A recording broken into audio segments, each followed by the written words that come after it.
విష్ణు మంచు ప్రతిష్టాత్మకంగా రూపొందించిన కన్నప్ప సినిమా ఇంకో 27 రోజుల్లో ప్రపంచవ్యాప్తంగా రిలీజ్ కాబోతోంది. రిలీజ్ దగ్గరవుతున్న కొద్దీ ఆడియన్స్ ఎక్స్‌పెక్టేషన్స్ ఎక్కువ అవుతున్నాయి. ప్రభాస్‌తో పాటు సినిమాలోని ప్రధాన తారాగణం, కొందరు ప్రత్యేక అతిథులు పాల్గొనగా భారీ ఎత్తున ప్రీ రిలీజ్ ఈవెంట్ ప్లాన్ చేశారనే వార్త ఫ్యాన్స్ లో హల్చల్ చేస్తుంది. ఇంత ఉత్సాహభరితమైన వాతావరణంలో కన్నప్ప విఎఫ్ఎక్స్ వర్క్ కి సంబంధించిన హార్డ్ డిస్క్ ని ఎవరో దొంగలించారనే వార్త సినిమా అభిమానులను కొంత బాధ పెట్టిన మాట వాస్తవం. అయితే ఈ హార్డ్ డిస్క్ మిస్ కావడం వల్ల కన్నప్ప సినిమా రిలీజ్ కి ఎటువంటి ఆటంకం, ఇబ్బంది లేదని విష్ణు మంచు చెన్నైలో ఏర్పాటు చేసిన ప్రెస్ మీట్ లో స్పష్టం చేశారు. అనుకున్నట్లే తెలుగుతో పాటు హిందీ, తమిళ, మలయాళ, కన్నడ భాషల్లో జూన్ 27న ఎట్టి పరిస్థితుల్లో విడుదలవుతుందని చెప్పారు. చెన్నైలోని స్థానిక విలేకరులు అడిగిన ప్రశ్నలకు వివరంగా సమాధానాలిచ్చారు విష్ణు మంచు. కన్నప్పకి సంబంధించిన డిజిటల్ హార్డ్ డిస్కులు హైదరాబాద్లో 2, హాలీవుడ్ స్టూడియోలో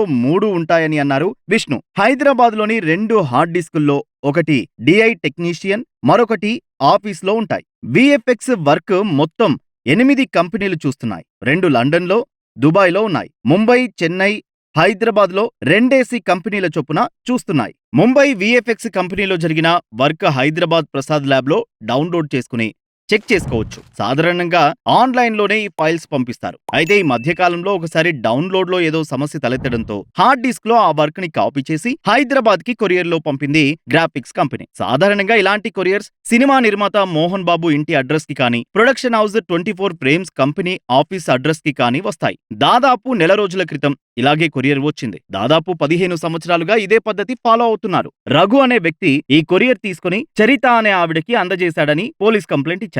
రఘు, చరిత, మనోజ్ దగ్గర పనిచేస్తున్నారో తెలియదని విష్ణు వ్యాఖ్యానించారు. నెల రోజుల క్రితం ఈ హార్డ్ డిస్క్ చోరీ జరిగిన తన తండ్రి మోహన్ బాబు గారికి వారం రోజుల క్రితమే చెప్పినట్లు విష్ణు చెప్పారు. ఈ హార్డ్ డిస్క్ ఓపెన్ చేయాలంటే పాస్వర్డ్ అవసరమని, 99% రిస్క్ లేదని, 1% మాత్రం ఓపెన్ అయ్యే ఛాన్సులున్నాయని విష్ణు చెప్పారు. పొరపాటున ఓపెన్ అయి లీక్ అయితే దయచేసి ఎవరూ షేర్ చేయవద్దని అందరికీ విజ్ఞప్తి చేశారు విష్ణు మంచు.